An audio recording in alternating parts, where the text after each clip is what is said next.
ഇന്ന് ഞാൻ ഫ്ലോപ്പായി പോയ എൻ്റെ ഒരു കേക്കിൻ്റെ കഥ പറയാൻ കേട്ടോ.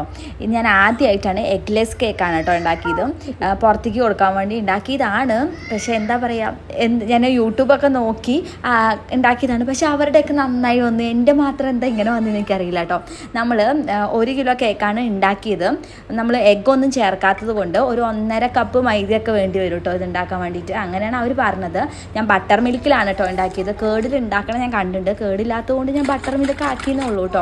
എനിക്ക് ഉണ്ടാക്കുമ്പോൾ തന്നെ ചെറിയൊരു പന്തികേടൊക്കെ എവിടേക്കോ തോന്നിയിട്ടുണ്ടായിരുന്നു കേട്ടോ. ഞാൻ കുറച്ച് പ്രാർത്ഥിച്ചിട്ടൊക്കെ നമ്മുടെ കേക്കൊക്കെ ഉണ്ടാക്കി ഓവനിൽ അങ്ങോട്ട് വെച്ചു.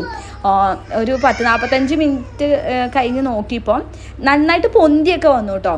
പൊന്തിയൊക്കെ വന്ന് കണ്ടപ്പോൾ എനിക്ക് തോന്നി എൻ്റെ കേക്ക് നന്നായി വന്നു എന്ന്. പക്ഷേ അതെടുത്ത് പുറത്തെടുത്തപ്പോൾ 1 കിലോ കേക്കല്ല, ഇത് ഒരു 3 കിലോ കേക്കിൻ്റെ അത്ര വെയിറ്റും ഒരു പുട്ട് പോലെ അത് അങ്ങോട്ട് പൊടിഞ്ഞു പോയിട്ടോ. നമുക്ക് കഴിക്കാനൊക്കെ ടേസ്റ്റ് ഉണ്ടായിരുന്നു, എന്നാൽ നല്ല കുറച്ച് സ്റ്റിക്കി ആയിട്ടിരിക്കുകയായിരുന്നു കേട്ടോ.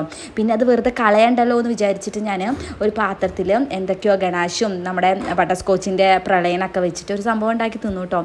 കുറച്ച് നേരം ഫ്രീസറിലൊക്കെ കൊണ്ടുവച്ചു. അടിപൊളി ടേസ്റ്റ് ആയിരുന്നു കേട്ടോ. എന്തായാലും ഫ്ലോപ്പായി പോയ എൻ്റെ കേക്കിന് ഞാൻ എന്തൊക്കെയോ ചെയ്തെടുത്ത് അടിപൊളിയാക്കി ഞങ്ങൾ കഴിച്ചു കേട്ടോ. നന്നായിട്ടുണ്ടായിരുന്നു. ഇനി അടുത്ത പ്രാവശ്യം നമ്മൾ കുറേ എക്സ്പെരിമെൻ്റൊക്കെ നടത്തി എഗ്ലെസ് കേക്ക് ഉണ്ടാക്കി റെഡിയാക്കി എടുക്കുന്നതായിരിക്കും. സാരല്ല, ഏത് ബുദ്ധിമുട്ടിക്കും കുറച്ച് തെറ്റൊക്കെ പറ്റൂ കേട്ടോ. അതിൽ നിന്നിട്ടാണല്ലോ നമ്മൾ പഠിക്കുക. അപ്പോൾ ശരി, ടാറ്റാ, ബൈ ബൈ.